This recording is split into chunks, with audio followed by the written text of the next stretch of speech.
শরণার্থী ক্যাম্প কোথায়? শরণার্থী ক্যাম্প। আরেকটা বিষয় আমরা দেখেছি, আগে যখন কোনো ভিআইপি কোনো স্কুল বা যেতেন বা কোনো অনুষ্ঠানে যেতেন, তার সিকিউরিটি, পার্সোনাল সিকিউরিটি সঙ্গে থাকতেন, তারা মাঠের বাইরে গাড়িটা নিয়ে থাকতেন। আর যেখানে ডিএম একজন, উনি চলে যান স্কুলের ক্লাসরুমের ভিতরে সিকিউরিটি নিয়ে। এটা কোন আইন? এটাকে আমরা কি জঙ্গলের রাজত্বে বাস করি? আর সারা রাজ্যে এখন একজন দিয়ে স্কুল চলে অন্তত 600-700টা স্কুল।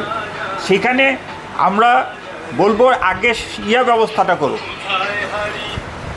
আগে শিক্ষা পরিকাঠামোকে উন্নত করুন, শিক্ষক নিয়োগ করুন। সেটা করছেন না। সেটা না করে ওই শিক্ষকদের উপর চাপ দেওয়া হচ্ছে। এবং ডিএম কীভাবে একজন এভাবে অন্যায়ভাবে ওনাকে বলতে পারেন? আমি অন্তত দাবি করবে ডিএমের বিরুদ্ধে প্রয়োজনীয় ব্যবস্থা সরকারকে নেওয়া হোক। উনিও একজন গ্যাজেটেড অফিসার, উনি এভাবে ছাত্রদের সামান্য একটা শিক্ষক নেই, সেখানে ছাত্ররা কী করে পড়াশোনা করবে? এটা তো হতে পারে না। আর আরেকটা আপনারা দেখবেন, এই স্কুলগুলো তাতে বেসরকারি যে স্কুলগুলো হচ্ছে, সেই স্কুলগুলোতে ছাত্র সংখ্যা বাড়ছে। এবং সেখানে আমরা আজকে বেসরকারি স্কুলে ছাত্র সংখ্যা বেড়েছে, সরকারি স্কুল ছাত্র সংখ্যা কমে যাচ্ছে। তার কারণ কি? তার পড়াশোনা করতে পারছে না শিক্ষক।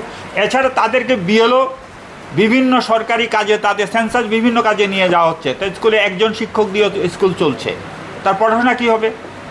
আনন্দ আর ভালোবাসার দীপ্তিতে গড়া সমুজ্জ্বল পরমা, ঠিক তোমারই মতো। শ্যাম সুন্দর কোম্পানি জুয়েলার্স, আগরতলা, উদয়পুর, ধর্মনগর, কলকাতা।